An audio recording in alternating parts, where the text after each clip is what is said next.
Good evening, everyone, and welcome to the May meeting of the Audit and Standards Committee. My name is Councillor Dixon. I'm Chairman of the Audit and Standards Committee.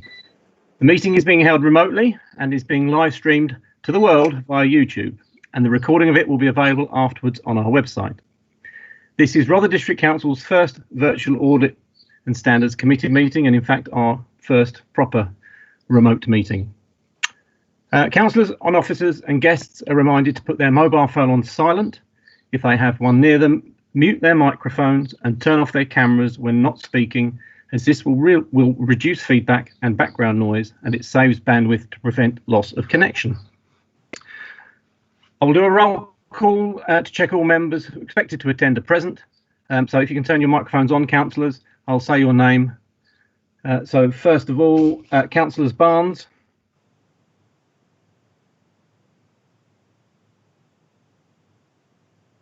Councillors Barnes, are you there? Yes, we're Thank both you.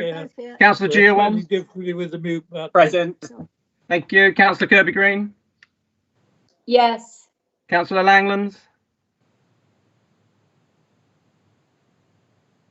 I can see you, Councillor. Councillor Norton. Yes. Councillor Timpey. Yes. And myself, Councillor Dixon. So officers, Malcolm Johnson, Executive Director. Present. Dr. Tony Leonard, Executive Director. Present. Robin Bernard, Assistant Director of Resources. Present. Gary Angel, Audit Manager. Present. Ben Hook, Head of Service Acquisitions. Transformation and Regeneration, sorry. That's all right. Present. Tony Baden, Finance Manager. Present. Councillor Oliver. Present. Councillor Prochak. Present. Is Councillor Vinehall there? I know he replied. I haven't seen him appear. No, I don't think he is. And then guests, Jerry Palmer, Procurement Business Partnership Manager. Present. And Darren Wells of Grant Thornton. Present.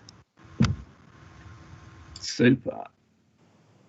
Our Democratic Service Officer tonight is Louise Hollingsworth. Louise. Present. And we also have Chris Gander and Claire Fletcher with us as well. Yeah, present. Thank you. So members of the committee will be making the decisions today by a named vote, and I'll call out each member in turn, and that you will either answer for, against, or abstain. Members, please remember to turn on your microphone again at this point, and you've got the order in which I'll call everyone, so you should be able to do that just in advance. Those members who wish to speak, and officers as well, please indicate your by typing your surname in the chat facility. So that's everyone on the meeting. If you can just put anything through on the chat, I can see that, and then I'll call you to speak. And it is important with these remote meetings. I'm afraid they have to be very, very formal, because otherwise it becomes a bit of a mess, and we don't know who's speaking. Please don't press leave meeting. If you do accidentally, then just join the meeting again. Be aware that there is a time delay of about 5 seconds before you come onto the screen. I'll introduce each item as we get to it, and when you speak first, if you could say your name, please, so everyone knows who you are, because with the 5 second delay, it takes a while to come up. Okay, if everyone's clear and no one's got any questions, we'll move on to the agenda. The first item is the minutes, and to authorise the chairman to sign the minutes of the meeting of the Audit and Standards Committee held on the 9th of December 2019 as a correct record of the proceedings. I obviously can't sign them remotely, so with your agreement, I will sign them at the next available date. Do I have a proposer, please? You'll need to type this in, please, to chat.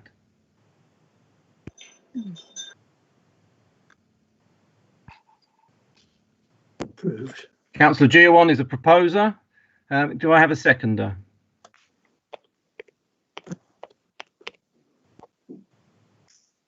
You haven't typed.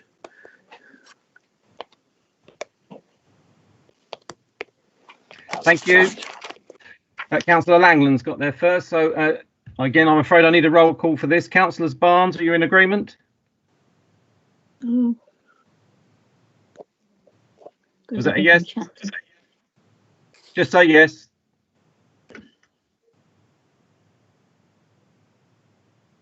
Councillors Barnes, can you just agree that the minutes, please? Just say yes. Or agreed. Yes. Thank you. Councillor Giawan. Yes. Councillor Kirby Green. Yes. Councillor Langlands.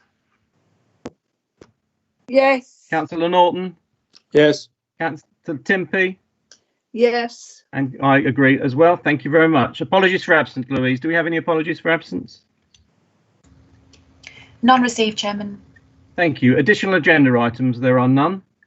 Disclosure of interests. To receive any disclosure by members of personal and disclosable pecuniary interest in matters on the agenda, the nature of any interest, and whether the member regards the personal interest as prejudicial under the terms of the Code of Conduct. Members are reminded of the need to repeat their declaration immediately prior to the commencement of the item in question. Does anyone have any disclosures of interest? No? Okay. Part A, standards reports. There are no standard reports this time. Part B, audit reports. Report of the External Auditor, Grant Thornton. The External Audit Plan, year ending the 31st of March 2020. Can I ask Darren Wells to introduce the report, please? Thank you, Chair. Good evening, members. So this report in front of you is the audit plan. It's in two parts. We produced the first part, the main document for your meeting that was cancelled, but because we'd already submitted it, we've just added an addendum on, which is the second part of the paper item. As always, so I'm looking at page, sorry, I've got to jump between screens. This is on page 4 of the papers. As always, the audit plan's purpose is to set out the outcome of our risk assessment. It's to highlight those areas of the audit that we consider for the financial statements where there might be a higher risk of an error or fraud, and therefore where we will spend more time ensuring that the disclosures made by the council in its financial statements are correct, complete, and accurate. And we set those out in summary on page 3 of the report and page 3 of the papers. Those are badged as significant risks. Those that are highlighted there are not unique to you, and in fact you would find for virtually every single council across the land that you would have those significant risks highlighted. We also set a materiality level, and this just guides the audit effort, and we communicate that to you, and you'll see that it's very similar to the range that we applied last year. The second stage of the audit plan is to highlight the work we intend to do around value for money. And you'll see here that we're focused on assessing your arrangements to ensure the financial sustainability of the council over the medium term. The pandemic has changed some of the risks that are highlighted in this audit plan, and hence the addendum. Given the nature of the environment we're working in, we are clearly working remotely, but there are also risks around the financial reporting as a result of the pandemic. For example, at the year end, you would have obtained an update to the valuation of your property, plant and equipment, but the valuers as a profession have said that they can provide valuations, but given the uncertainty of the environment, their valuation is within the context of what they've described as a material uncertainty. Authorities are disclosing that in financial statements, and auditors have to reflect on that and consider what the impact of that is for their work. Similarly, already we're seeing that this environment is having a significant impact on local authorities, both through loss of income and through increased costs as local authorities respond to the pandemic. Many are struggling financially, so probably not unexpectedly, we will ensure that we consider how your assumptions for the medium term and your plans for the medium term, how those have been updated and amended in light of the current situation. And then the audit plan also just sets out the logistics. And again, that's a change as a result of these current times. The auditing deadline for this year has been pushed back to the end of November, compared previously to the end of July. As in the past, we confirm our independence and therefore that we can provide an objective and independent audit to you. That's probably all I was going to say, but happy to take any questions that members may have. Thank you very much, Darren. Don't be shy. You can put your camera on so we can all see you, and the world can see you. Councillor Barnes.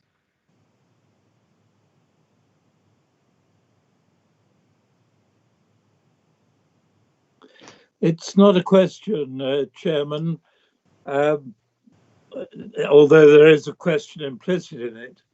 It seems to me that the whole process is rather knocked sideways, not merely in timing, but in terms of content. As a result of the pandemic, the implementation of this new accounting standard has been pushed back.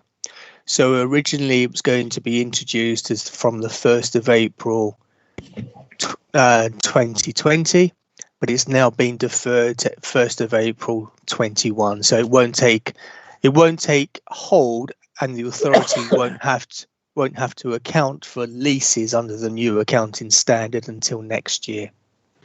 That's good news. Thank you. Any more questions? I haven't got anyone there to ask. Louise, there's no recommendation with this. Do we note it or do we just move on, please? It's just for noting. Do I need a roll call just for noting? Yes, please. Okay.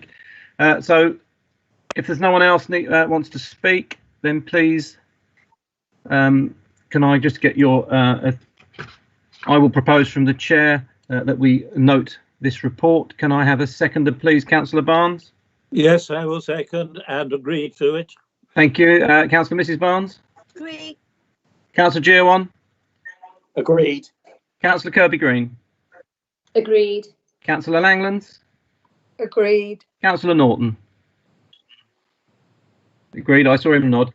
Councillor Timpey? Agreed. And myself is agreed. Thank you very much.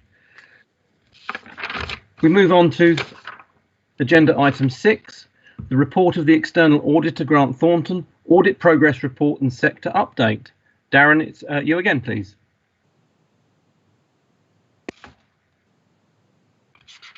Nope, you're still muted.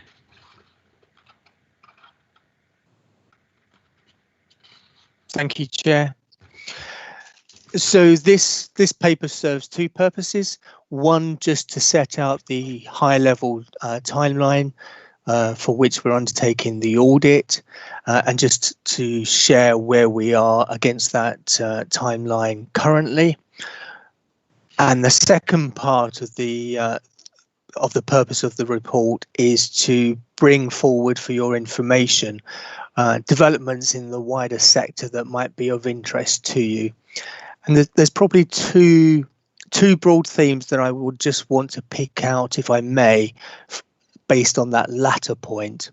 So the first is that there's been an awful lot of debate within the sector about the nature of audit and the purpose and role that audit plays. That's both within the private sector and also within the public sector. And this progress report sets out a number of those. So there's the Bryden review, there's an independent review into the public sector auditing commissioned by the government, known as the Redmond review. Principally, what that's looking to address is concern about whether financial reporting in the public sector is fit for purpose, whether local audit is appropriately focused and delivering what the public thinks that local audit should be delivering. The reporting of that is expected later this year, subject to how that timetable may be affected by the current environment. The second issue I just wanted to flag is that the NAO has issued a new code of audit practice, and the code of audit practice sets the framework for the work of local auditors. One significant change is around what's expected by auditors for discharging their responsibility for value for money. Currently, local auditors have to give a value for money conclusion against one single criterion, and that is, does the local authority deliver or use its resources efficiently, effectively, and economically? There's three sub-clauses to in arriving at that conclusion. Do you have appropriate arrangements to make proper decisions, informed decisions? Do you have proper arrangements to ensure your financial sustainability? And do you work where relevant and where appropriate effectively with local partners? Now, currently, local auditors only undertake work to satisfy the value for money conclusion responsibility where they consider there is a significant risk to them giving the wrong conclusion. So it's a reduced volume of work. Going forward, the new code of audit practice will require auditors to make a commentary across each of those three areas: informed decision making, financial sustainability, and working with partners. So it increases the work and increases the scope of the work of auditors each year, starting from next year. There's highly likely to be a fee impact associated with that, and that will therefore fall to the Public Sector Audit Appointment Limited to reflect the impact of that increased scope of work through the scale fee. Those are the only two areas that I was going to highlight for members' attention, but happy to take any questions that members may have. Okay, no councillors have asked to speak, but I'd like to put a question. I mean, obviously, with the current issues we've all got with the pandemic, what are the likelihood of being able to finish the audit this year in a timely manner?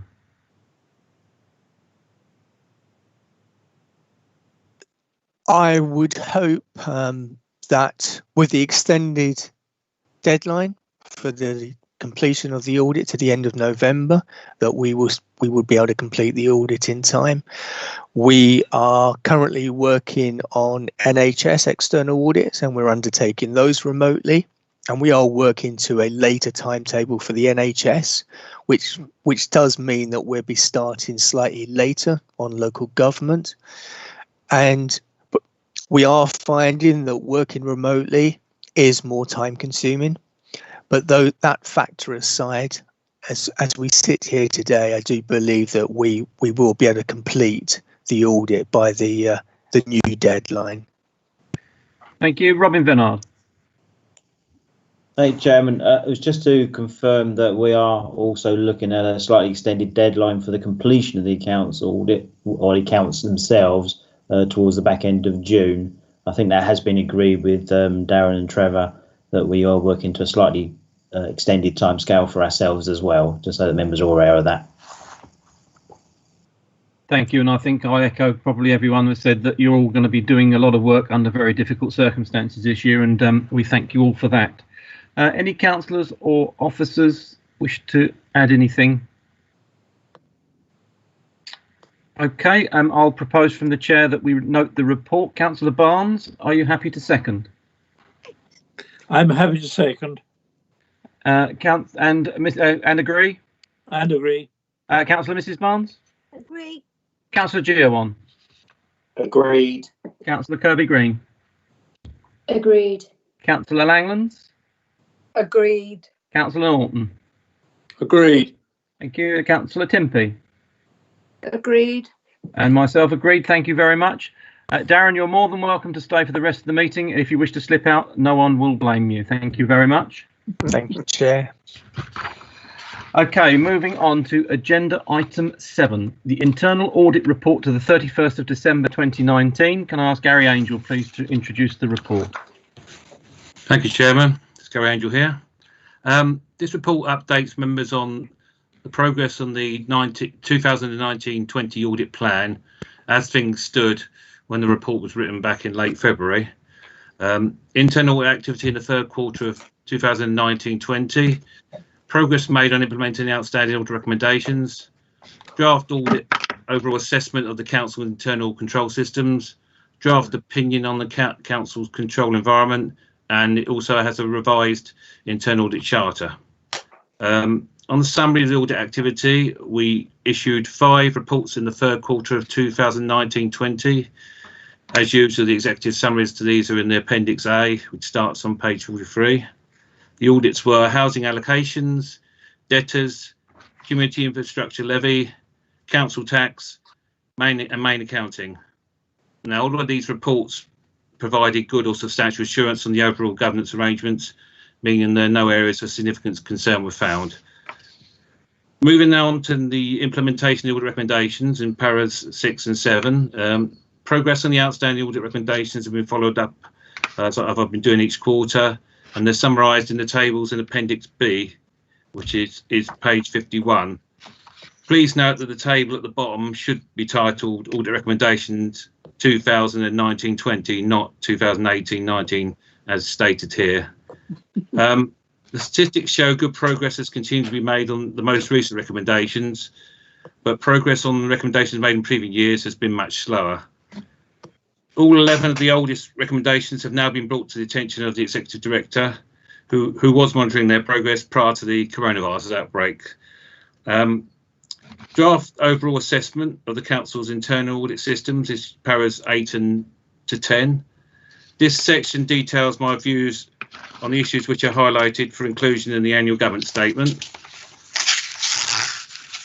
In para 9, I mentioned those areas where the internal control environment is either not satisfactory or is cause for concern. In para 10, I comment on other areas of emerging risk which may impact on the council. You will find no mention of COVID-19 here, as the report was written before the outbreak began in this country and everything changed. Had I known the pandemic was coming, the impact of it I would have included, and it would have been top of the list. Easy to say with hindsight. Draft opinion on the control environment is on para 11 on page 41. This sets out the basis of providing assurance and how well things are operating in those areas audited during the year. If we look at Appendix C, which is on page 52, we can see that only 2 audits had received a negative assurance rating at the time the data was collated on February the 12th. And the vast majority of the controls objectives viewed had either been met, at least in part. This leads to my conclusion shown in paragraph 16 on page 42, that the Council's framework for governance, risk management and control is still adequate and effective. Finally, on this report, the Internal Audit Charter. Now, this defines the purpose, authority and principal responsibilities of the Internal Audit Service. The existing charter was last revised in 2017. It's now been updated and revised version, including Appendix D, which is on page 53 onwards, and it's there for members' approval. I should point out that our approach to the audit strategy and work plan in para 24 will now need to be reviewed again in light of the lockdown, but I would ask members to go with the document as written, and I will update it once again once I have a better idea of the changes we need to make in light of the current crisis. That's all then. Happy to take any questions. Thank you. Councillor Timpey. Yes, thank you. Councillor Hazel Tempe. Thank you for that. I just had a few questions. On the 11 oldest items that we say that we're going to monitor and report on, does that have any sort of timeline? I mean, when are you going to report back? Is that going to be at the next audit meeting or? Gary? Yeah, I report back the progress on those at every meeting, but they're all with the executive director at the moment to monitor, and he has been monitoring them. It's just the current situation. I don't suppose he's done much on it recently because he's been occupied. But no, I understand that. It's just that the word oldest. I mean, they have been going on for some time, haven't they? Yeah. So I'm just curious as to when we think they might actually get done. So, okay, that's not for you to answer. And then the other thing I have, we say, I think it's point 9, page 48. We're looking for a deputy system administrator because that's a very weak area for us for the new computer system. Yeah, you with me? Yes. I'm sorry. I have to refer you to Robin Venard on that. I don't know where we are on that one. All right. Well, I don't know if you want to answer that later on, Robin. Okay. I think Tony Baden can fill us in on that. Yeah. Thank you, Chair. So I've got my camera. I've got my straighten my laptop out. Yeah. Just a bit of progress on that. We have made an offer of appointment to the deputy systems post. They verbally accepted, but we're now going through the usual HR protocols of getting somebody in post. So yes, it is a bit of a risk, with no question about that. But hopefully that will work better. The appointee, by the way, is someone with a lot of Unit 4 UBW experience. Oh, good. So hopefully we've made a good appointment. That's good to hear. Yeah. Sorry, I've got a couple more. Is that a problem? No. Thank you, Tony. Councillor Tim. Okay. Right. When we're talking about risk management, and the service manager that was controlling that is no longer with us. So, I mean, what are we doing about that? Gary, are you able to answer? Yeah. Well, yeah. Again, I think I'm going to have to refer you to either Robin or the executive director on that. I don't know who is currently responsible. Anybody? Robin, would you like? I'll put you in the chair first. Thank you, Chairman. Robin Venard speaking. So notionally the risk management is coordinated through me. You will see later on the agenda there's the annual review of risk management report. So obviously we can pick up any issues in terms of that report there. So I inherited that post, the restructure of the authority. And we are working through. Same with the outstanding recommendations. A number of those are inherited by me from previous heads of service. So, and gradually we're working through those. But as members will obviously be aware, our priorities have somewhat shifted the last couple of months. So we will come back to that as soon as we think business is normal, whatever business is normal looks like. Thank you. Yeah, fair enough. And then. Sorry, Kevin. No, keep going. The last one, you make reference to staff morale, and my question again is, you reference it, but then I don't see any recommendations or what we're going to do about it. So it's really just another question for executive, I guess. Yeah, I'll ask Malcolm Johnston to answer that question, please. Yeah, thank you, Chairman. Just to reassure members that we meet regularly with Unison staff side to to monitor this sort of thing and talk about this sort of thing. I think, as you can probably imagine, we're in peculiar times at the minute, having slammed staff into a way of working, and I think that makes it all the more important that we adapt our working practices to deal with that. So what we're looking to do is to do a staff survey. We're looking to actually work with staff to look at what the new normality might look like, and also with members as to what the new normality might look like. So it does make it, I mean, the remoteness does make it slightly more difficult at the moment, but it doesn't make it impossible, and we just have to adapt to new ways of working. But it will be dealt with, and there will be issues. Any staffing issues are taken up through the Licensing and General Purposes Committee. Okay. Yeah, Councillor Tim. My last point, Kevin, sorry. The CIL officer that we are missing as well. I just was curious when that might be happening. Malcolm or Tony, I would imagine, are the people to answer. Tony, Leonard. No. Okay, well, it can wait. Give him a second. Tony Leonard, are you there? Chairman, if Tony's having difficulty, I can confirm. Chairman, yes, I am here. Sorry about He's that. there, yeah.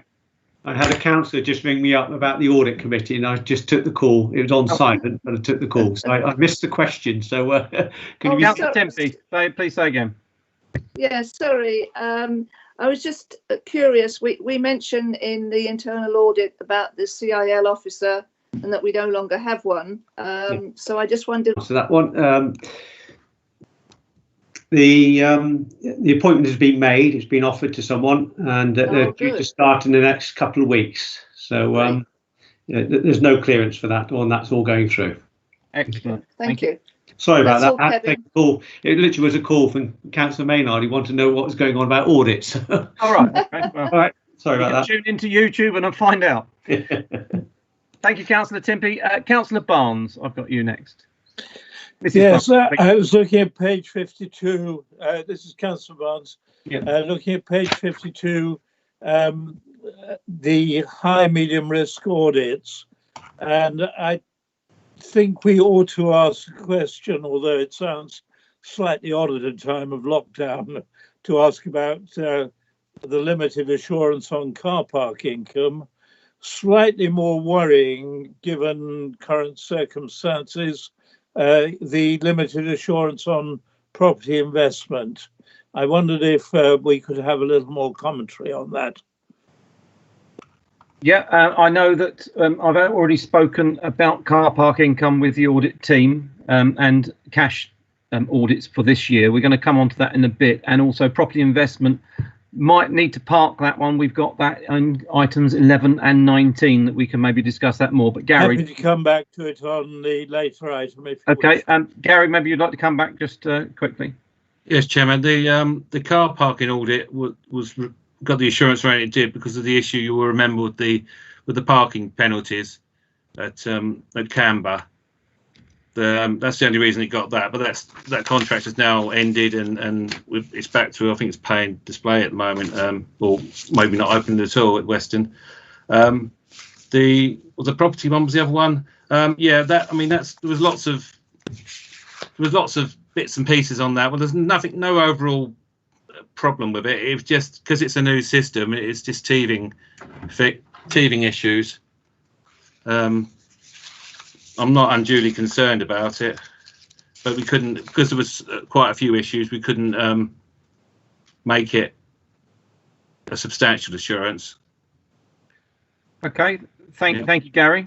If I can ask Ben Hook if he could maybe update councillors on the current arrangements. I think I've got this right, Ben. It is your department.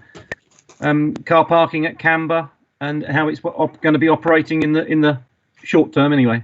Oh, sorry. I thought you were going to ask me about property income. No, car parking in Canberra doesn't sit under my area, unfortunately. Right. It sits within neighbourhood services. So Joe Powell, but Malcolm's on the line, so he might be best to take that one. Now, Malcolm, would you like to update councillors on what the short-term arrangements are for Canberra Central?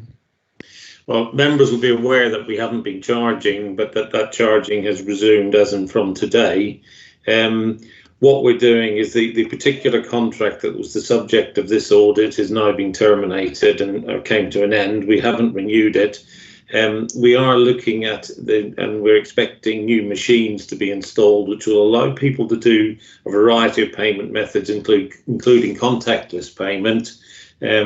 So that's what we're moving towards. In Canberra Central, which is the main car park we're opening, you can use Ringo and other methods at the moment. It's only Western car park that we need the machines in. So in the short term, Canberra car park will be the one that we're opening, and moving on from there. Thank you. Grateful for that, Chairman. Thank you, Councillor Barnes. Any other councillors wish to speak? I think I've got everyone who's spoke on the chat. No, excellent. So the recommendations before us are that the internal audit report to the 31st of December 2019, including the audit manager's draft overall assessment of the council's internal control systems and draft opinion on the control environment, be noted. And secondly, that the revised internal audit charter shown in Appendix D be approved. Gary, just remind us again, you said that we should go maybe with this report, but you're going to update it after the pandemic has subsided and we know more what the lay of the land is. Is that correct? Yeah, that's the internal audit charter. Yes. Yeah, that's correct. Okay, so with that slight caveat, I'm happy to propose that. Councillor Barnes, are you happy to second that? I'm happy to second and approve, and I think the idea of reviewing after we've learnt the lessons is a very sensible one. Do we think we should just change that recommendation slightly? I think we might take note of the fact that there will be a review, learning the lessons after the pandemic has subsided. Okay. Okay, if we're happy that is minuted, we'll take the recommendation as printed. Councillor Mrs. Barnes, in agreement? Approve. Councillor Gio. Agreement. Agreed. Councillor Kirby-Green. Agreed. Councillor Langlands. Agreed. Councillor Norton. Agreed. Councillor Timpey. Agreed. And I agree. Thank you very much. We move on to agenda item 8, the Internal Audit Plan 2020 to 2021. Now, this report, let me just get this up. So, before you, we have a recommendation that the Internal Audit Plan 2020-21 be approved. That recommendation will be withdrawn because obviously with what's going on, the audit plan for 2021 is now going to change since this was written. So Gary, maybe you'd like to just talk us through this. Yes, thank you, Chairman. Yeah, as you say, this work was originally carried out before the planning for this financial year based on the risks known at the time. However, things have changed significantly for everyone since then, and not excluding the internal audit team. For example, we've been operating with reduced staff resources since the outset of the crisis, and it's become increasingly difficult for us to carry out routine audit work, as officers understandably have other more pressing issues to attend to at the moment. Consequently, this means the 2020-21 audit plan cannot go ahead in the current format, and the risks we focus on and the rest of the year and beyond may well be different from the ones we previously predicted. I therefore have no option but to take the unusual step of withdrawing this report because the existing plan is no longer deliverable. Now, naturally, I'm looking to come up with a new plan as soon as possible, but a change of approach will clearly be required in these strange circumstances we come and find ourselves. I thought that I would therefore use this opportunity to outline my proposals for the way forward. There's 5 main proposals at the moment. The first one being replace the 2021 audit plan with a quarterly plan, covering both existing high-risk priorities and those that have emerged as a result of the current crisis. This will possibly be accompanied by a rolling 6-monthly indicative plan to allow members to see what other work is also on the horizon. You should know that all plans for the immediate future will mainly be comprised of short audits and consultancy work. Point 2 is devise a faster mechanism for reporting audit findings. For example, this might mean reducing the scope of our audit work to focus on only 1 or 2 business critical issues and reporting our findings via less formal routes such as Teams. This could also mean fewer conventional audit reports being issued during the year. Point 3 is remind management we are here to help. We need to re-engage with management by emphasising that we are not looking to resume traditional audits at the moment, nor to hinder the council's response to the current crisis. We're trying to facilitate helping you and give assurance where necessary in current relevant areas. Point 4 is temporarily halt the follow-up action. Are we putting at least a 3-month stop on all audit recommendation follow-ups, except where they are business critical or could impact on the council's response to the current crisis?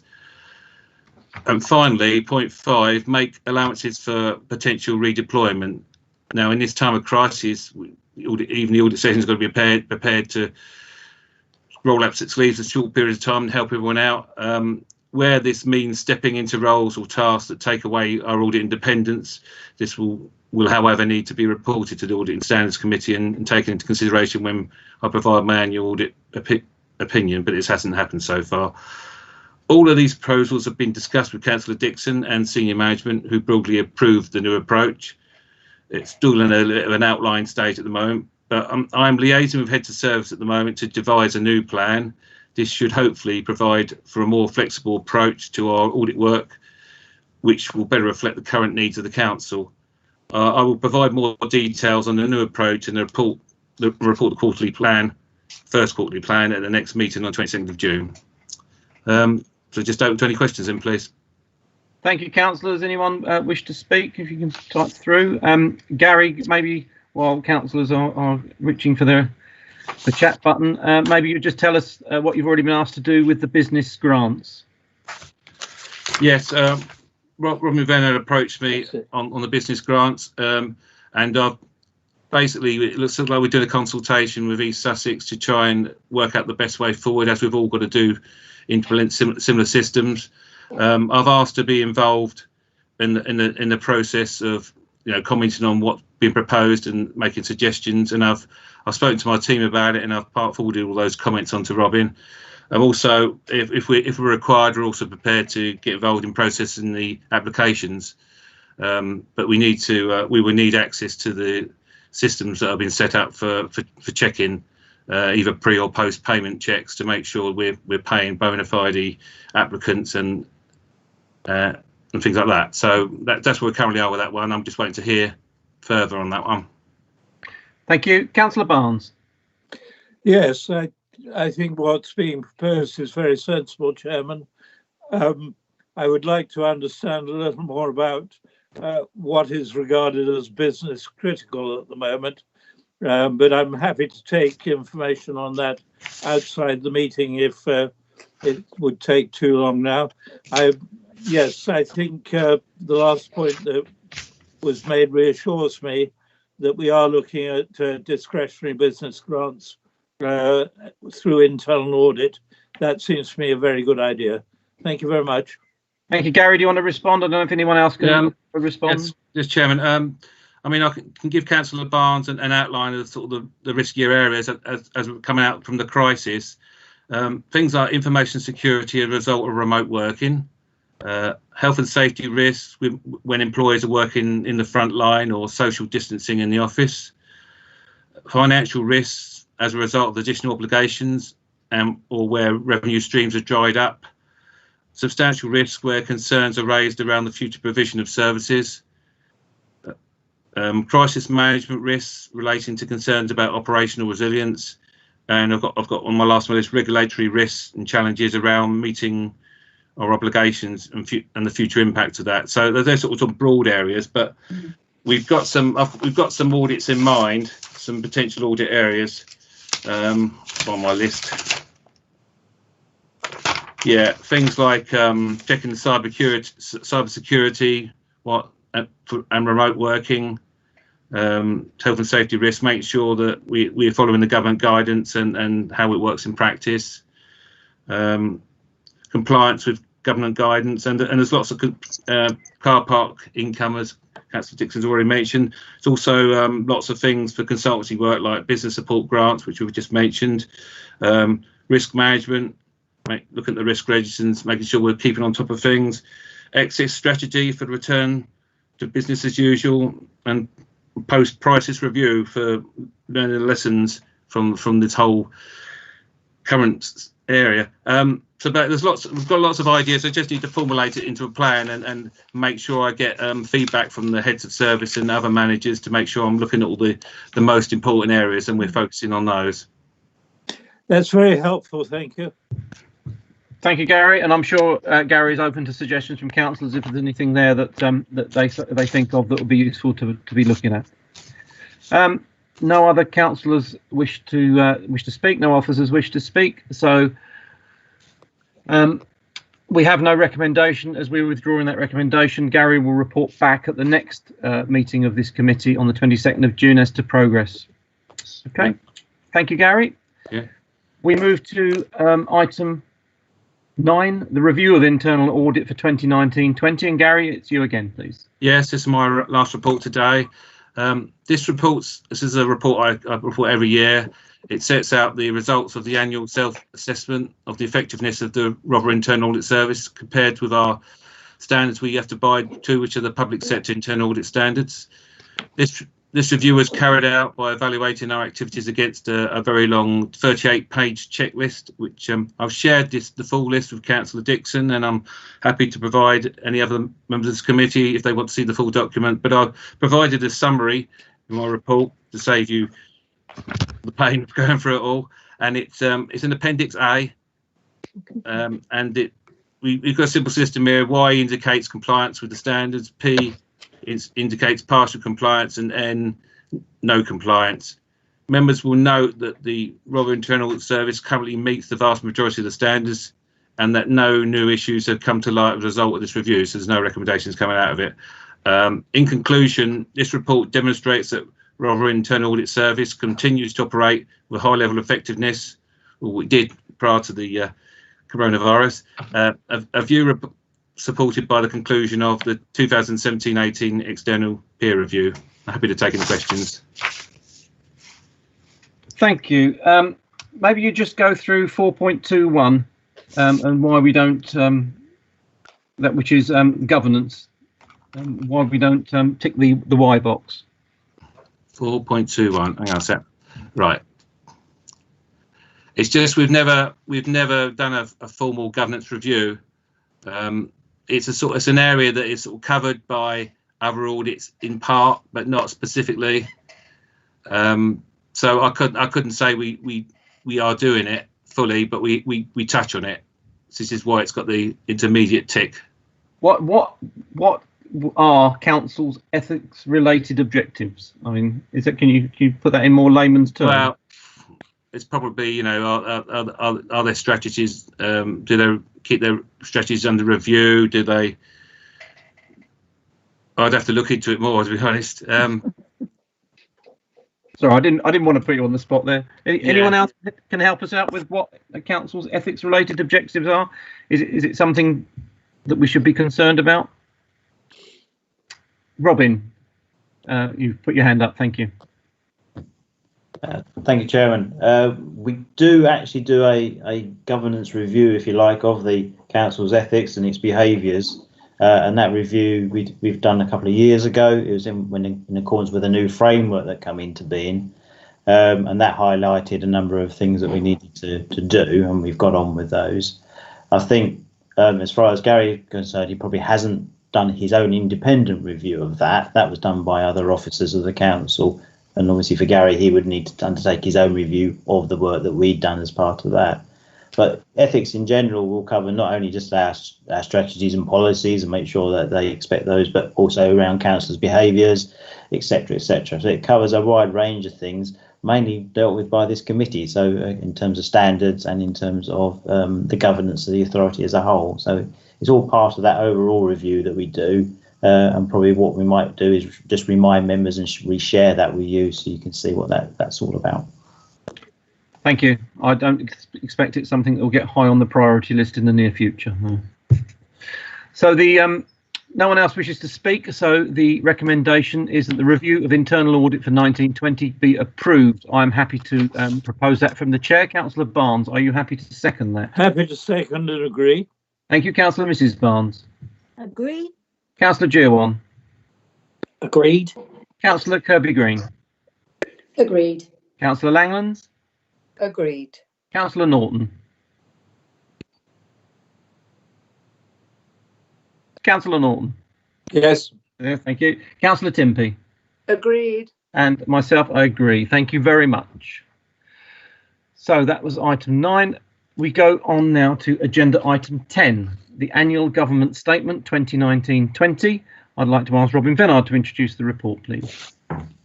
Thank you, Chairman. This is the annual review. It obviously was written a little while ago and things have rather overtaken us. So in terms of what you see here today, most of that will stay the same for the final set of accounts for the authority, but we will update it for COVID-19 and the implication that has had on the authority, its finance and any governance issues as a result. terms of this report, if you turn to page 86, that really highlights the issues that we've brought out in the report in terms of the governance issues that members may wish to consider. Just to highlight a few of those, local government funding review and business rate retention review, that's been deferred again, so we'll wait another year, I think, probably to find out what happens with that. Achieving the balanced budget, clearly within members' own minds, they will know of our financial issues already, without the COVID-19 implications for the authority and what level of funding we might or might not receive from central government. One thing that has or will have an impact is the emerging corporate plan, and clearly we've been sort of diverted away from that for the moment, but we will be coming back to that very shortly, and that will have implications in terms of the council's direction and key projects and finances that will need to be secured in order to deliver on those new objectives of the council. And then on page 88, just to pick up major projects, we have obviously a number of major projects already underway, and the new corporate plan will require further projects. And that's a financial risk to the authority, and with it comes a governance risk in terms of ensuring those projects deliver the outcomes and outputs that they're meant to.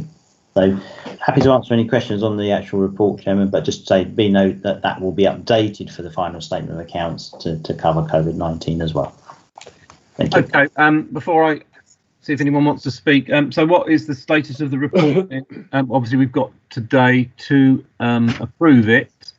Do we approve it now, subject to amendments? I think that I'm happy if members will, as text here, and what we'll do an addendum that shows the changes that we're proposing for members once we go through the first part of the audit from with Grant Thornton. Thank you. Okay, so the recommend Councillor Barnes. I'm happy to come later on the risk if you would prefer it, Chairman. Clearly, what is very worrying in this situation is what is likely to happen to the council's finances. It's not merely the risks from the government actually changing its mind, but we're going to face a double whammy, it seems to me, both in terms of possible additional expenditure, but actually business rates are going to be knocked sideways. Council tax is also going to be affected. So I think we are in quite a difficult financial situation. And I'm wondering whether we've rated the risk quite as highly as I think we should. I find it very difficult to comprehend the exact dimensions of the problem, but I suspect we are certainly already overspent by the tune of 3 or 4 millions. I suspect by the end of the year, our revenue is going to look pretty cockeyed. And I'm wondering how we begin to get a grip on the dimensions of the problem, let alone begin to see how we lobby government to solve it. Robin, if you want to give a brief non-committal financial health check on the council? Chairman, yes. The government, I think some members may already be aware, but the government are asking local government for information on a monthly basis at the moment in terms of the financial impacts. In terms of our expenditure, there is expenditure, but it's largely focused in terms of substantiality around homelessness and dealing with homelessness. But it's the loss of income that is a prime concern to me. Things like the car parks being closed for a period of time. But members are making decisions around those which hopefully will bring money back into the authority. Delays and deferrals on council tax, that is starting to have an impact, and we've projected figures for that as well. Business rates, a lot of the business rate changes have been funded through central government grant now. So we would normally charge or collect around £18 million worth of business rates each year. And the changes that the government introduced and the reliefs the government have introduced probably will remove about £9 million worth of income. But that is going to be replaced through grant systems. But if you recall, also, we only get a very small share of that at the end of the day. And that I'm not expecting business rate income as a whole, including those grants, to be severely impacted. But it's clearly what happens in the future. And if businesses start to fail as a result of what's been happening, then clearly there will be some risk to our income going forward. But that probably will then also coincide with the review of funding for local government as well. So there's even bigger risk and bigger uncertainty for the authority. In terms of what I've actually submitted to government, we're probably looking at in the order of 3.5 million in terms of lost income. Some of that won't impact straight away because of the way it's accounted for through the collection fund, and that won't be accounted for until 21-22 financial year. But we have been making representation of government through that process, as all local government are. The money we've had so far is about £1 million in terms of grant support, but clearly we think that we're going to need more than that, and depends on how the local economy, if you like, bounces back after lockdown once it's finally removed in its entirety. So we're on sort of target in terms of monitoring it and managing what's going on. Our cash flow is positive at the moment because of the government grants funds that they've given us for a number of things. So we're actually in terms of positive cash flow at the moment, but that may quickly change towards the latter part of the year once the government start to claw back funds that are unspent through these grant schemes that they're being funded at the moment. But we're keeping an eye on it. We will report to members on a regular basis so you can see Council's financial position overall. And obviously we'll update our financial plans as we go as well and as things become more certain. Thank you, Chairman. Thank you, Robin. I think it's fair to say, is it not, that most councils should or would have unallocated reserves for rainy days, and I think you could safely say that this has been one particular rainy day, and we should expect maybe some hit on our reserves. I know not all councils are that fortunate. We are. Would that be correct? I think the government they have asked about our reserve position, and they've asked about what local authorities are able to put into meeting the cost of COVID-19 and the impact on them. So clearly it's a question that's in their mind about reserve levels. Yes, we are in the lucky position to having reserves that we can use in order to support the council in the short term. But if you remember our financial plan, we were going to use a substantial part of those reserves in order to support the authorities' services for a number of years until we can deliver on those income and savings targets that were set out in the financial plan. So the effect of using that cash early obviously brings forward the implications for delivering on those other targets and that we set out in our financial plan. So it will increase pressure on the authority, definitely, but we are at the moment, we are in that fortunate position that we can cope with this. We have enough positive cash flow in order to cope, but clearly that will start to hurt later on in the financial year and into future financial years. Thank you. Councillor Barnes, any further to say? Yeah, we obviously can use the unallocated reserves, and we probably are going to have to do so because I expect the government will expect that. But yes, it will have implications and longer term implications for our own income. But it's probably a little early to expect any hard calculations on that, so I won't press Robin any further, but it is useful to be kept updated on the developing financial situation. Thank you. Councillor Kirby-Green.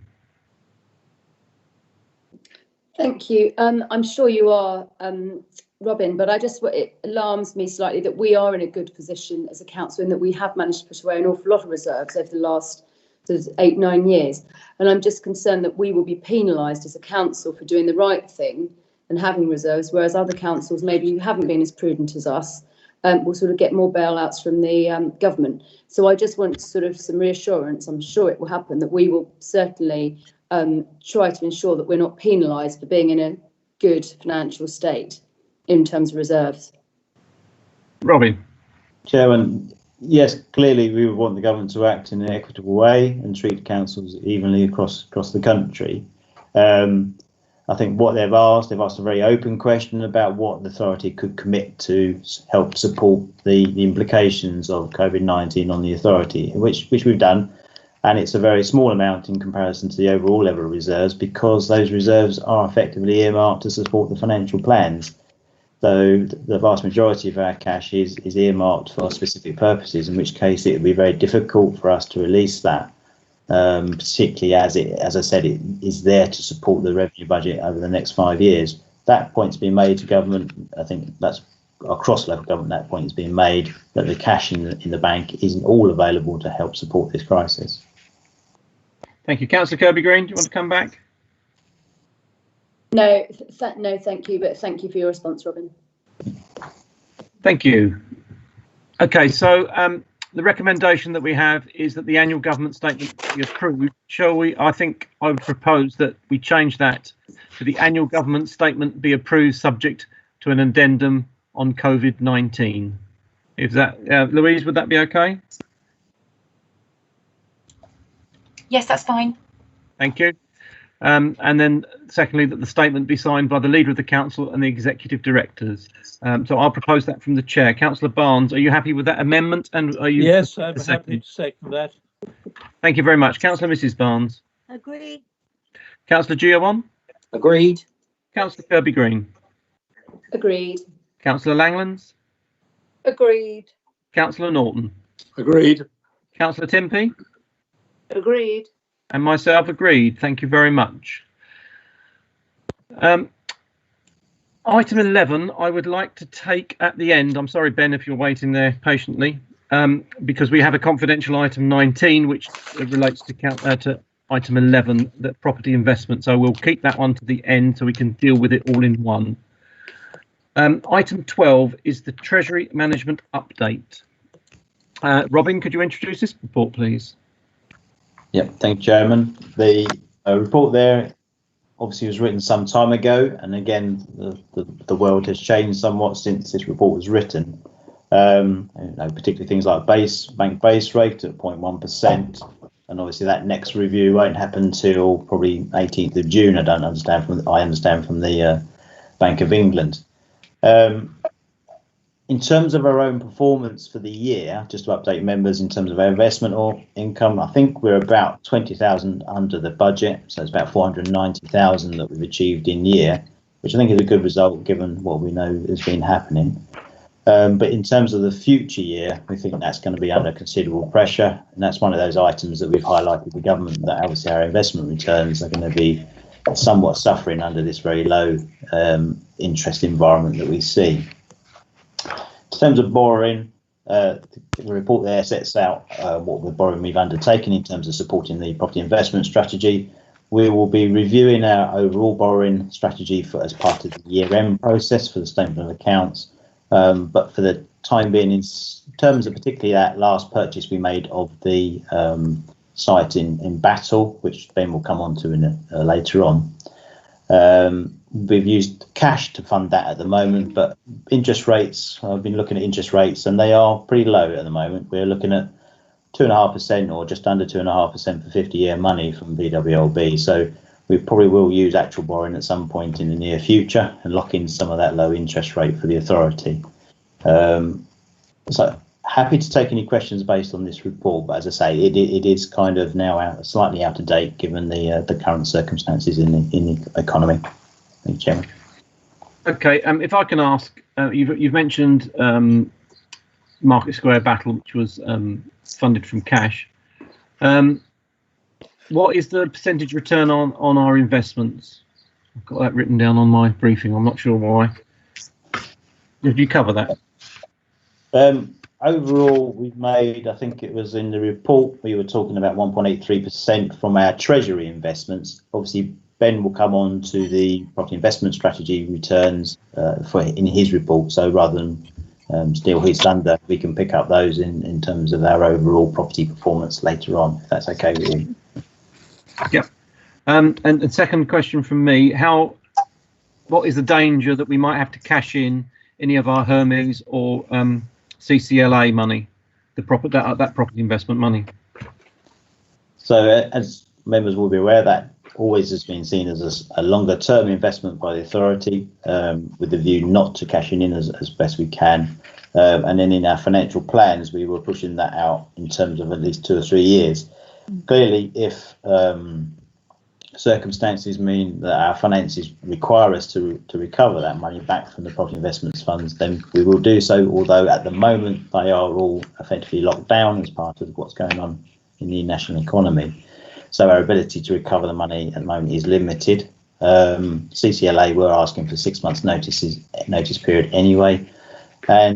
But in terms of that investment prior to COVID-19, that we were pretty much getting back what we invested. So our sale price for the units within those property funds was pretty much covering the investment that we made, which was good news. But clearly the circumstances have changed and that money's locked away. So at the moment, there's no indication that we will need to draw down in the short term. But obviously we're keeping that under review at the moment on an almost daily basis. Generally. Thank you. I've got Councillor Barnes first, please. Chairman, you asked one of the questions that I was going to ask, but it does seem to me that we need to watch the situation on our property bonds because I suspect property prices are going to be knocked sideways and our income may get knocked even on those bonds. What I wanted really to endorse and get Robin, I'm sure I'm pushing at an open door, but it seems to me that we are going to need to have some capital investment to get the housing market going. It's a good moment at which to begin to borrow the capital with which to float our new housing company, it seems to me. So with the low interest rates, and they may actually go lower. The only difficulty is timing, because I don't know what the government is going to do on PWLB interest rates. But certainly it seems to me this is going to be a good time to borrow, whereas the previous action of the government on PWLB had made it less attractive. I expect it's going to become more attractive. Robin? Yeah, I think Councillor Barnes is correct. It is an ideal opportunity for investment us to secure lower cost of borrowing for the authority. Benny obviously is leading on the housing development side and the housing company, and I understand he's actually preparing reports regarding that. So as soon as those arrangements in place, we can use our advanced borrowing. You know, if we need to borrow in advance, we can do so as long as we have a commitment in terms of that capital spend. And obviously Blackfriars, for example, will commit the authority to significant capital spend going forward. So yes, it is an ideal opportunity to lock in that lower rate borrowing if we can. Thank you. Councillor Giawan. Thank you, Chair. Yeah, Councillor Giawan. Just on page 81, where we've got the table with the deposits held with the different banks, etc. Fully appreciate the comments you made earlier about the reduction in the interest rates now compared to what they are. When will we be in a position to know what those rates have changed to, and will any work be carried out to maybe see what else is more favourable in the market at that point with some of the variable accounts that we hold, please? Robin. Yep, Chairman. As you can imagine, we do monitor daily our cash position and what investments in short-term deposit accounts that we have. As you say, rates are obviously on the floor at the moment, and we do review in consultation with our Treasury advisors about opportunities to achieve greater returns where we can. So it is something that we are aware of. We do report through the members' bulletin as well, our investments that we do on a monthly basis.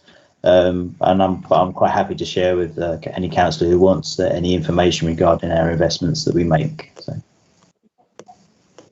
Yeah, that'd be helpful. Thank you very much. Thank you. I know Tony Baden is with us as well to discuss this. Tony, have you got any more you can add? Thank you, Chair. No, I haven't really. I'm taking the next report, by the way. But no, Robin, as Robin said, it's and I'll move my laptop as well so you can see me. As Robin said, rates are pretty base at the moment. Yeah, it's a time to borrow rather than invest. We're monitoring the cash flow on a daily basis, and I can't really add any more than that. We're doing cash flow projections as far as we can forward. I think, as Robin alluded to earlier as well, we're quite fortunate at the moment that we've got quite large cash balances, not abnormally large, but large because of the money we got from government. But that will clearly wind down as time goes by. In terms of investment, as I say, I think Councillor Barnes alluded to just a few minutes ago in terms of picking up on housing, is there's a good time to borrow. Long-term rates, 50-year rates are probably down to around about 2.3% mark at the moment. We're in constant, not constant, but we talk regularly with our advisors at Link Asset Services, have a weekly email bulletin and conversations with them. I spoke to them only last Friday. And so when the opportunity arises, we'll report back to members then. Thank you very much. Okay, our recommendation is that the report be noted. I'm quite happy to propose that from the chair. Councillor Barnes, are you happy to second that? I'm certainly happy to second that. Could I urge in doing so that we, and I realise the difficulties in the current situation, but could I ask Tony and those who are responsible for the housing company to drive that ahead as fast as possible? Because I think it's going to be a vehicle that's going to be needed. So I'm very happy to second and agree to the report. Thank you. Councillor Mrs Barnes. Agreed. Councillor Giawan. Agreed. Councillor Kirby-Green. Agreed. Councillor Langlands. Agreed. Councillor Norton. Agreed. Councillor Timpey. Agreed. And myself agreed. Thank you very much. Item 13 is our accounting policies 2019-20. Tony, would you like to introduce the report, please? Okay, thank you, Councillor. Thank you, Chair. So yeah, accounting policies 2019-20. It's an annual report, so there's nothing out of the ordinary in that respect. Accounting policies are, I'm sure you probably know anyway, they're like a set of accounting rules that are enshrined in the local authority accounting code of practice. So it's something that all local councils have to abide by. We produced the paper in consultation with Grant Thornton. Any observations that they had on our draft they gave back to us, we implemented. As I say, all councils must prepare their accounts in line with these policies. And clearly, if we don't, then we would get a qualified opinion, which can lead to any amount of problems for the organisation going forward. So it's important that we implement them properly. It's important that we get a clean opinion. There's been no material changes to the code since last year.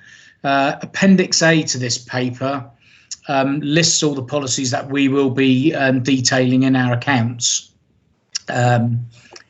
Just to pick out a few of them, I won't go through every single one. So they vary from being fairly straightforward and common in detail to very, very technical in detail. But if I just pick out 2 or 3 of the principles that the policies that we use. So we have the accruals policy, which is broadly speaking about getting our financial transactions in the correct accounting period. We have other policies around adjusting the value of our financial assets and our fixed assets to their true value, and I'll say a little bit more about that in a second. And then we have a policy around depreciation, whereby we buy a fixed asset, it depreciates over a period of time down to when it when it has a very small residual value. So all those policies, as I say, are detailed in Appendix A. Excuse me. So paragraph 6 of the report. It says that the code requires the authority to disclose any critical judgments, and by that we mean judgments that have a large material impact. And in Appendix B, we've listed those critical judgments. There is only the one that we've listed, and again consulted with Grant Thornton on, and that's around business rates appeals provision. Just to give members a little bit of insight on that, we use a firm called Analyze Local and their software that provides us with a list of appeals outstanding. So we base our calculation of our provision on the information that Analyze Local sends to us on a monthly basis. Paragraphs 7 to 10. Again, Robin and others have already touched on these issues already, but it's a little bit about what future events might hold, or how they might have a bearing on our preparation of our accounts, both this for 2019-20 and in future years. And unsurprisingly, top of the list, I suppose, although it has a very small mention in the report, was written back in March. COVID-19, we're fairly sure will have quite a significant impact on the preparation of accounts, mainly in respect of how we value our fixed assets and the pensions fund valuation. COVID-19 and the lockdowns, I'm sure you know, occurred just before the end of the financial year, so the timing in that respect wasn't great for us. So there's COVID. That's one of the things to be ready. So there's the impact of COVID-19. As Robin mentioned, the fair funding review, that's been delayed by at least a year, and we only have certainty of funding in the current financial year. The impact of Brexit, that may well impact on several issues, interest rates, for example. Brexit seems like a long time ago now, but we don't know what the impact might be of the ongoing negotiations with the EU in the future. And just to give the committee a little bit of assurance around this, we're in constant touch with Grant Thornton, our auditors. We have twice fortnightly meetings with Trevor Greenlees, who works with Darren Wells. So we're keeping Trevor abreast of how we're going on with the production of the accounts and the implementation of the policies, and any technical issues that may and do arise as time goes by. So the report is asking for members to review and approve, and I'm happy to take any questions if I can answer them. Thank you very much. Any councillors want to speak? Robin, have you got anything to add? Well, that caught me on the hop. No, I think Tony has covered that very comprehensively. Thank you, Tony. We didn't catch you with something with a drink in your hand, so it's all right. You're fine. Okay. No councillors wish to speak. The report is quite. I think I'd describe it as quite highbrow, probably above most of our heads. Dry. So, it is. I wouldn't say that. So the recommendation that the report be noted. I'm happy to propose that from the chair. Councillor Barnes, are you happy to second? Yes, I'm happy to second. And approve? And agree. Councillor Mrs. Barnes. Agree, approve. Thank you. Councillor Giawan. Agreed. Councillor Kirby-Green. Agreed. Councillor Langlands. Agreed. Councillor Norton. Agreed. Councillor Timpey. Agreed. And I agree. Thank you very much. Okay. We move on to item 14, the annual risk management update. Robin, you're to introduce this one, please. Thank you, Chairman.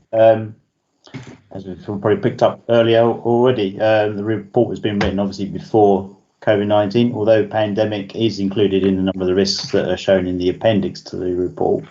We've updated it as well in terms of new information around obviously the spending review. That's going to need to be updated now as well. Our property investments, how we're delivering on our savings targets in terms of staff and major projects, and all those things that we've been talking about in the annual governance review as well, kind of being picked up and reflected back into this this review of the risk register. I think it's probably important to recognise that this will need to be probably a bigger review of this now undertaken as a result of the pandemic. We also will need to review the business continuity plan as well, because I think it's fair to say that most business continuity plans are about how you get yourself back up and running after a single catastrophic event. You know, you lose your building, your staff, etc., or equipment, and not for sustained long-term changes in the way you deliver services. So we're probably going to need to do some updating for members and and for the office team as well in terms of our overall plans and strategies. That has been ongoing as we've been going through this process and this crisis. But clearly we need to bring that all together then into a comprehensive report and review for members. But this was at the point in time prior to obviously to COVID-19. It is still relevant, most of the information within the report here, but it will need a review and a further report to members probably later in the year once things are back to normal. Happy to answer any questions on what is in front of members today. Thank you, Chairman. Councillor Barnes, you said you indicated earlier that you might want to speak on this. Do you want to? Yes, I in a sense, I'm extremely sympathetic with Robin's problem because the whole of our risk register is likely to be knocked sideways and need revamping regularly. The one he's really picked out, which I think is the most obvious, is that our business continuity planning needs a pretty urgent review.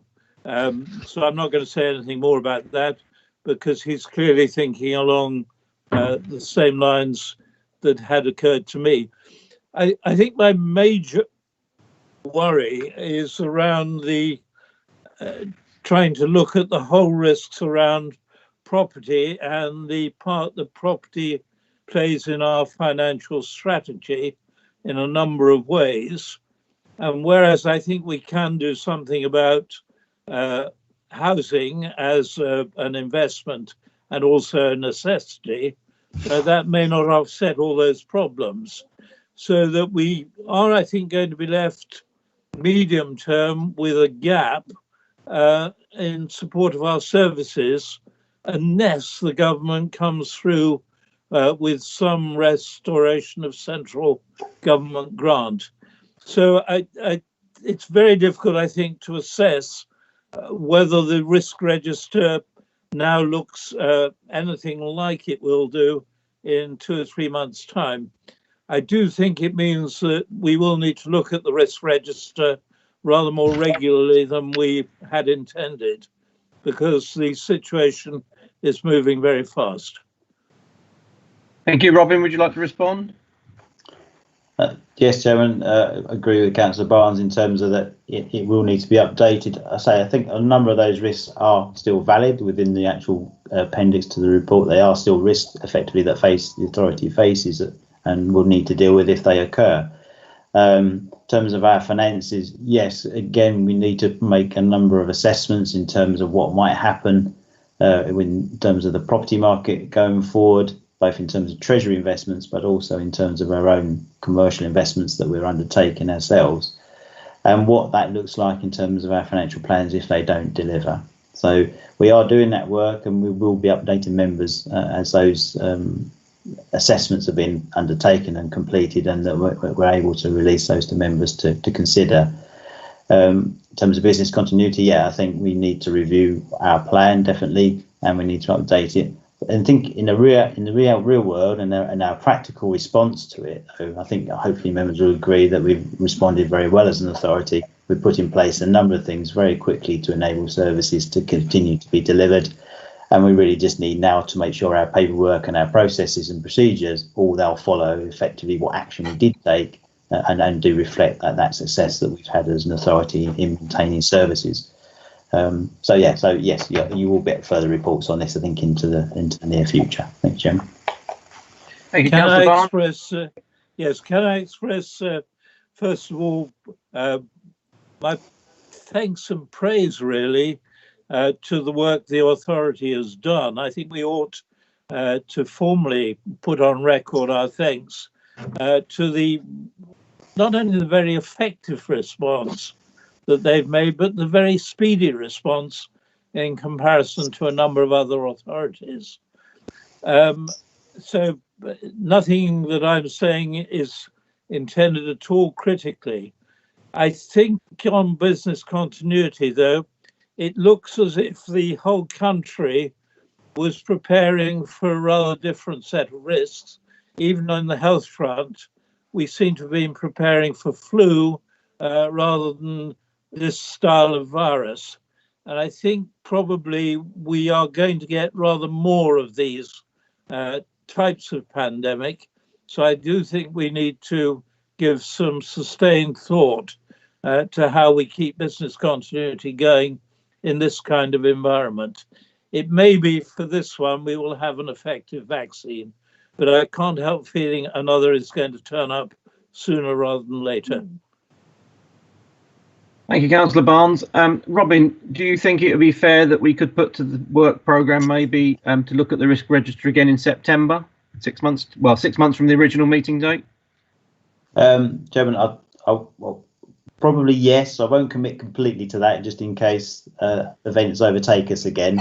Obviously, we don't know what's around the corner in terms of if there's any further second spike or whatever with our with the current crisis. So I would say yes, but caveat it in the sense that if events overtake us and we need to defer that, then it will be later on in the year. Okay, we can discuss that again when we get to work programme if you're happy.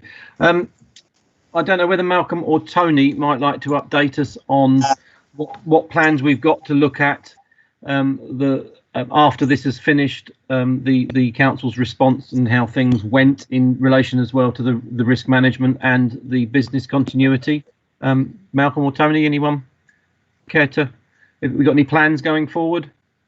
Tony, thank you. Chairman, there are two plans coming forward at the moment. One is a COVID report that's currently in preparation to go to the first cabinet on the 8th of June, which will just give a synopsis of how things have progressed. And then the other one is on the economic recovery plan. Again, there's a report going to the first cabinet to set up a steering group to move that forward, and work is already underway in that through East Sussex County Council and test work involved myself and Ben on that. On the COVID report, it covers right across the whole of the council, so that will be coming both to those reports to cabinet. I don't know if Malcolm's got anything more to add to that.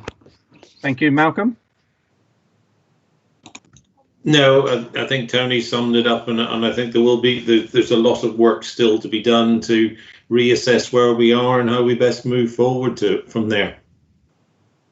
Lovely. Thank you very much. Any other councillors or officers wish to speak? Nothing's coming through. So our recommendation is that the report be noted. And I hope that Louise has got in the minutes that councillors are very supportive of what has happened through the emergency. That both officers and members have really risen to the challenge. Councillor Oliver, I know you're very passionate about this. Maybe you'd like to put your thoughts on what's happened.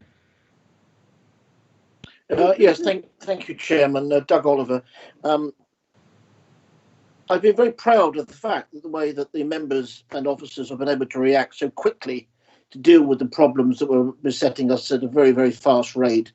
And I think this is just confirms that working together really does work. We identified the issues, we dealt with them, and we're moving forward, looking at the emergence of where we are at the end of this awful crisis. So, yes, I would endorse all the praise that's been put forward. It's been a tremendous effort. In a strange way, it's been rather satisfying because we have dealt with it well. And I think that bears well for where we go into the future. Thank you for that. As I said, Councillor Langlands.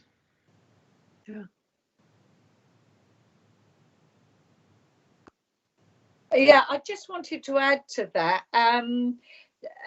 The team themselves, their own versatility and all that sort of thing, and commitment to helping do it, and just changing jobs, just absolutely doing anything they were asked to do was really commendable, and very, very grateful for that. Thank you, Councillor Langlands. And as you're there, are you willing to second the noting of the report? Absolutely, yes. Thank you very much. I'll run through the rest of the councillors. Councillor Barnes, do you agree? Agreed. Councillor Mrs. Barnes? Agreed. Councillor Giawan? Agreed. Councillor Kirby Green? Agreed. Councillor Langlands? Sorry, you've seconded. Agreed. Sorry, Councillor Norton? Agreed. Councillor Timpey? Agreed. And I agree as well. Thank you very much. And I hope, Louise, you've got a flavour of councillors' thoughts in the minutes. Yes, all noted. Thank you. Thank you very much. So we move on to item 15, the procurement strategy. And I'd like to welcome Jerry Palmer to our meeting. I'm sorry you've had to wait so long. First of all, can I ask Robin to introduce the report, please? Thank you, Chairman. I think you'll be aware that there's the strategy has been required for an update for some time, and it was being picked up in various audit reports as well that members have had previously. The report there sets out for members the basis of the new strategy, how it was developed using the Procurement Strategy for Local Government in England 2018 toolkit. And it sets out what the council is trying to achieve through the procurement of goods and services, and then picking up issues such as the environment, economic issues, social issues, and how the council will spend its money. In particular, I wanted to pick up the KPI and actions on page 158 of the report, and that's there in order that we can manage and monitor progress on what the council is achieving. And I think that will be subject to future reports to members so they can see how we're doing. But the strategy is there. Obviously, Jerry is there to obviously take you through some more of the detail of that. And I'm quite happy to hand over to Jerry if he wants to take members through the strategy itself. But I just wanted to highlight those couple of points. Thank you, Chairman. Thank you, Jerry. Thank you, Robin. Thank you, Chair. As Robin explained, we had a workshop with members last summer, and the idea was to run through the sort of basic template for a national procurement strategy that the Local Government Association had established. The idea was to go through and to enable members to have an idea what their role would be, the role of officers in actually taking procurement forward. And within the strategy itself, it looks at what the current spend is, external spend on procurement in rather 6 million, and then we look to see that how we can use that spend more effectively, and it goes through all the various elements of it. I don't want to go through it in its entirety, but it goes through the basic strategic aims linked into the council's corporate vision, which I believe is obviously currently being reviewed. It talks about the current legislative obligations we have in terms of government regulations. Obviously, part of that is the official journal of the European Union. There'll be new arrangements in place in December, January, when the country leaves the EU, to do different methods of procurement. So essentially, it's making sure that all procurement in Rother gets value for money, is done within the legal framework, and also is effective in terms of how we work with local communities. So essentially, it talks about value for money. It talks about a governance structure that Robin referred to in terms of our report on a regular basis, supporting the local economy. There's an element there on management of risk, which of course you have been discussing today. All major projects, procurement projects, do have risk registers within those as part of our PID process, and they are then managed and reviewed throughout the procurement activity itself. Obviously, our role as part of the procurement strategy is to make sure they're updated, they're consistent across all the procurement that Rother undertakes. There's an important bit on managing suppliers, and I'll come to that in a moment. We've also got Appendix 1, which talks about what the strategic aims of the local, in terms of the national procurement strategy from the Local Government Association, showing leadership, being commercial, ensuring we have community benefits. And what we then tried to do, as Robin explained in Appendix 3, was have a set of key performance indicators that we will then ensure that are maintained and reviewed and developed with officers, with members throughout the year. So say, for example, what we haven't had before is we've reported on savings, but we've never had a savings target. So we're now saying that our savings target will be 1.5% of our annual spend. And when we get the new financial information from Robin and Tony for 2019-20, we'll be able to have a baseline then to put in for future years as well, and we can report on that to members to say that what we've actually achieved. I think it's also about social value. One of the key things at the moment is actually, well, there's an element on social value and market engagement and governance, but also it then talks about working with local businesses. As you can appreciate, one of the key things that we need to be doing once this crisis develops, and hopefully we have a bit of new normality, is working with our local suppliers, identifying what the issues are with those, how can we help and support those. But of course, we also have the other side, which is protecting the interests of the council. And part of it will also be that we'll be working harder to identify where there are particular contractors in trouble. do we need to look at the alternative source of supply? So we're getting early warnings and working to get early warning systems. If there are going to be any issues, we identify them. We are not unsympathetic to them, but from the council's point of view, we have to also make sure that we have a continuity of supply for our key contracts. So it's a case of two elements really, and it's also about training and development of knowledge. We're hoping also to have a supplier day. We did talk to members last year, possibly having that at the Delaware, and I'm hoping we still can sometime in 2021 to get local suppliers in to work with the authority and with the hub itself. And it's basically about laying down points in terms of, as members, what you expect your procurement function to look like, and together we make sure that we actually deliver it. And we're flexible, especially in the current crisis, to ensure that we still get value for money, but we're still supporting the local community and local businesses. Thank you. I'm glad you mentioned your workshop that we had last year.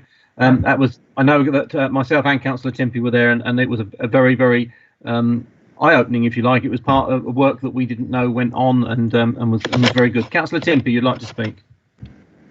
Yes. Oh, just a second. Yeah. Hello, Councillor Hazel Tempe. Yeah, I really enjoyed the workshop last year. It was excellent. I just wanted to ask, because the emphasis for the council and for the next probably year or so is on recovery, how are you going to make sure that any procurement you're doing does actually have that as a criteria? In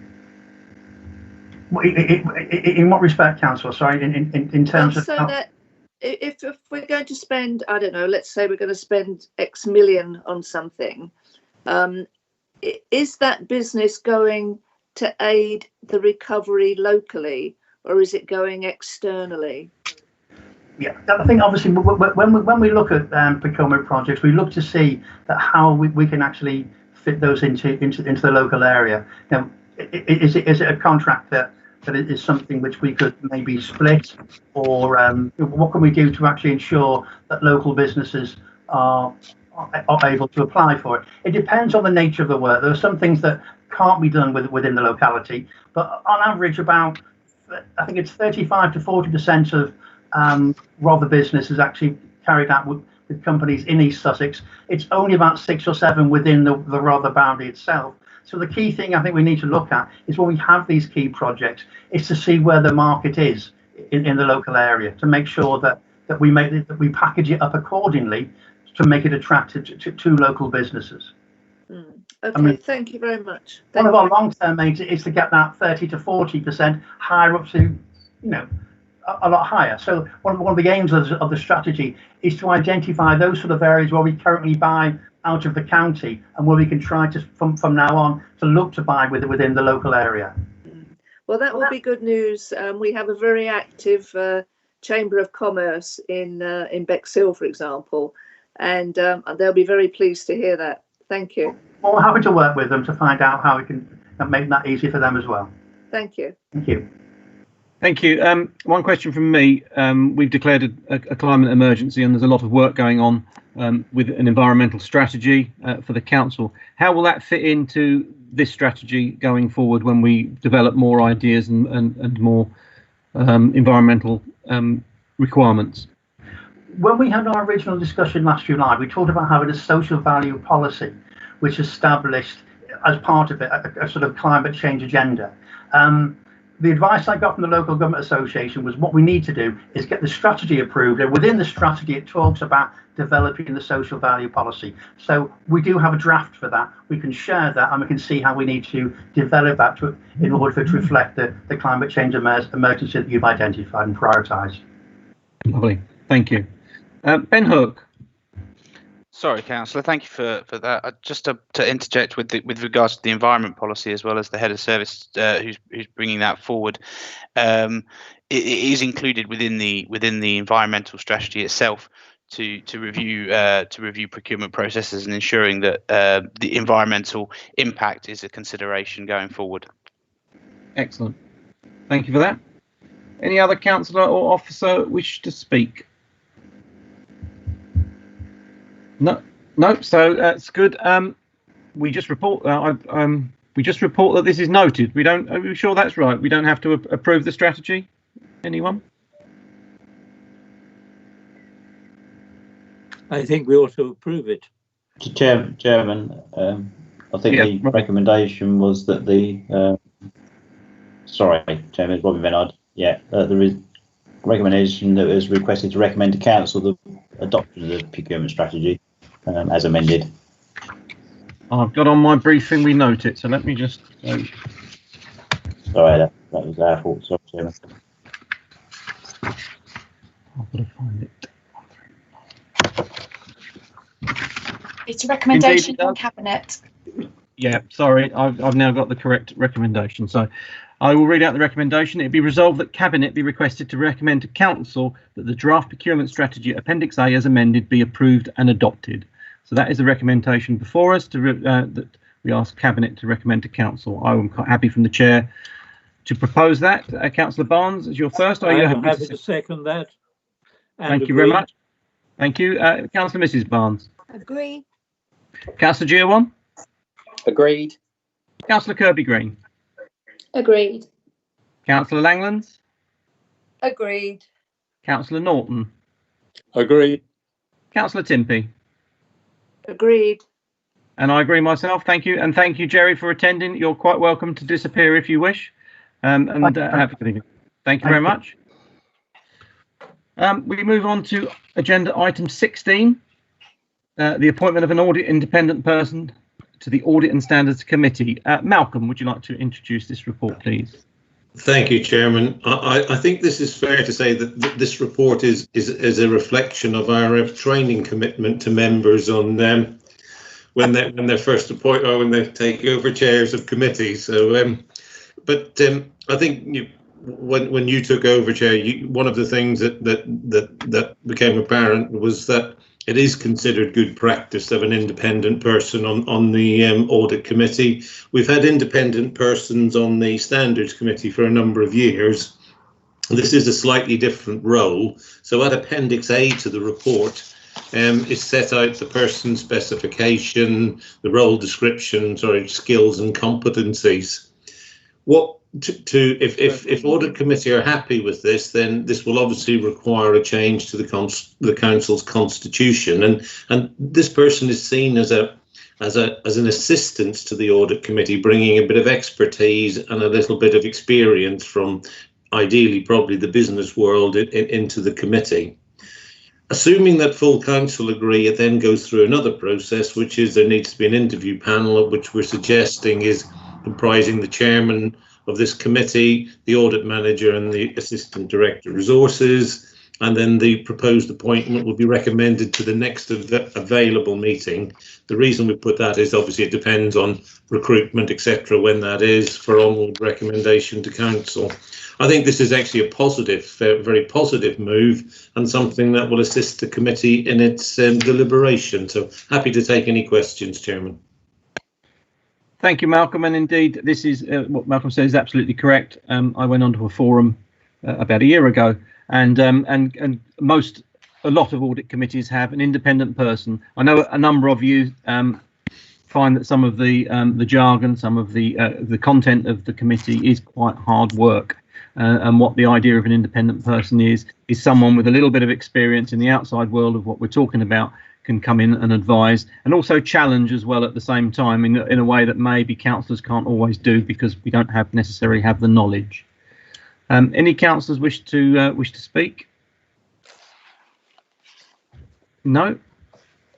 Okay, so the recommendations are to council that a non-voting audit independent person be appointed to the Audit and Standards Committee for a period of 2 years with the option of extending this for a further 2 years. The role description, skills and competencies and person specification Appendix A be agreed and the council's constitution be amended accordingly, and it be resolved that subject to the council's approval of the recommendations 1 to 3 and that an interview panel be appointed comprising the chairman of audit and standards, the audit manager and the assistant director of resources. and that the proposed appointee be recommended to the next available meeting of the Audit and Standards Committee for onward recommendation to the Council. This clearly isn't going to be a quick process because we don't know when the next meeting of Council will be that we can actually discuss business. So this is certainly a longer term aspiration, I feel, at this stage. So I'm again quite happy to move 5 recommendations. Councillor Barnes, are you happy to second those 5? Yes, indeed, and agree. Thank you. Councillor Mrs. Barnes. Agreed. Councillor Giawan. Agreed. Councillor Kirby-Green. Agreed. Councillor Langlands. Agreed. Councillor Norton. Agreed. Councillor Timpey. Agreed. And myself agreed. Thank you very much. That's we move on to work item 17, which is the work programme. So we've already discussed one item to add to the work programme, subject to the emergency finishing, which is the risk register. So we'll say maybe September or December to get a further report on the risk register, and Robin's already confirmed that that's a possibility. Going back to the forum that I attended last year, another part of good practice is that we demonstrate the independence of our internal audit, and I would like to bring a report to the next meeting of this committee with that assurance, and also a report to suggest that we do this every year. So it's a confidential, informal discussion between the chairman of this committee and the audit team to just confirm that they are independent of any collusion or haven't been asked to change any reports, that their opinion is free.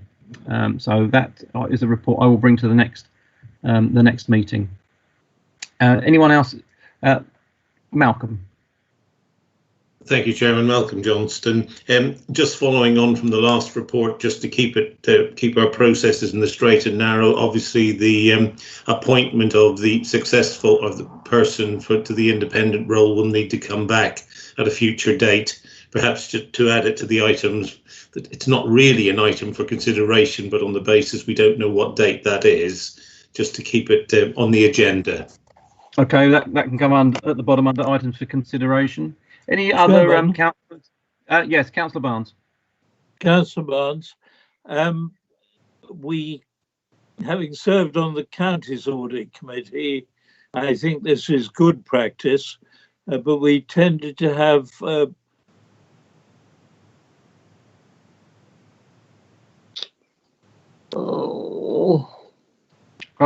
Councillor Barnes, you've disappeared.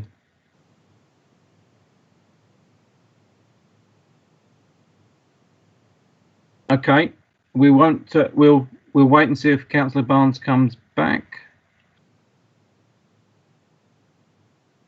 Okay, we'll. Any other councillor got anything else to add to the work programme? Otherwise, we'll take those.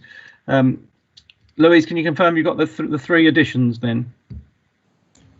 Yes, I have, Chairman. Thank you. And if Councillor Barnes has got a comment to make, we'll take that later. So moving back, that's the work programme, to item 11, the annual property investment update.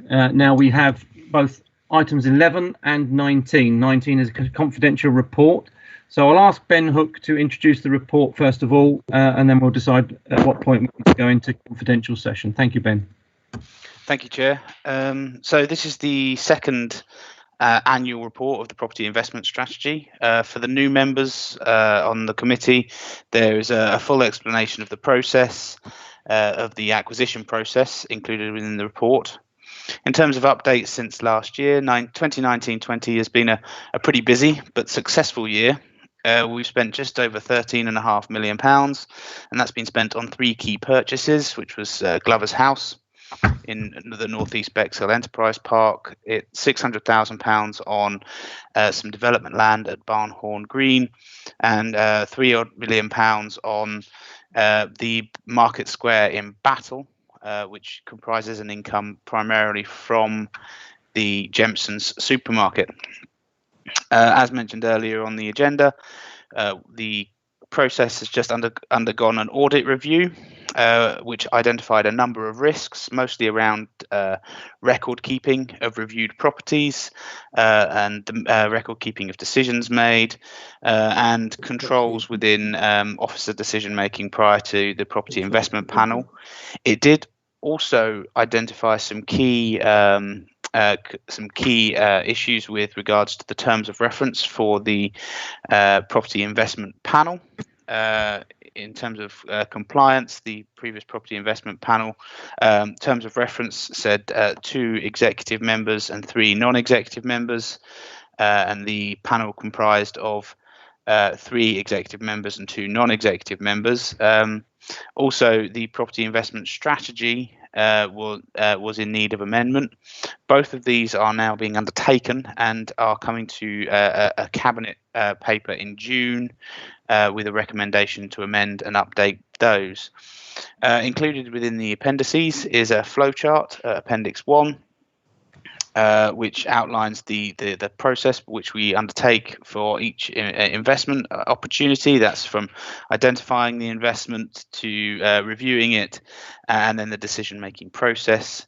Appendix 3 is the property investment strategy itself, as currently adopted, but obviously, as I said, this is now undergone a review and will be a new property or amended property investment strategy will be presented to Cabinet in June. And Appendix 2 is the confidential appendix, which outlines the some of the active negotiations we currently undertake. Thank you. I think we can address the issue with the makeup of the property investment panel. Councillor Oliver, would you like to outline what you've got planned for next year, please? Yeah, Councillor Doug Oliver. Thank you, Chairman. We're bringing forward the paper which Ben is working on at the moment to Cabinet on the next Cabinet that's due, with regard to having 3 executive members and 3 non-executive members. So that really comprised the panel that will be going forward. And the reason for increasing the numbers on the property investment panel? Well, so often we're having to react quite quickly to the fact that all of a sudden the proposition may come to us on a rather speedy route, and therefore to be able to bring it together, a recent meeting was convened within 24 hours. So this is giving the flexibility to ensure that we've got members available to meet with officers to react quickly to give them the opportunity of moving forward. Thank you very much. Has anyone got any questions on the report under agenda item 11 before we move on to the confidential report? No? Okay, so thank you all very much. The following item 19, includes material which is exempt from publication by virtue of Part 1 of Schedule 12A of the Local Government Act 1972, as amended, and it is recommended that the press and public be excluded. The relevant paragraph of Schedule 12A indicating the nature and the exempt information is stated after the item and is reproduced in full at the end of the agenda. In the circumstances of this case, it is considered that the public interest in maintaining the exemption outweighs the public interest in disclosing the information.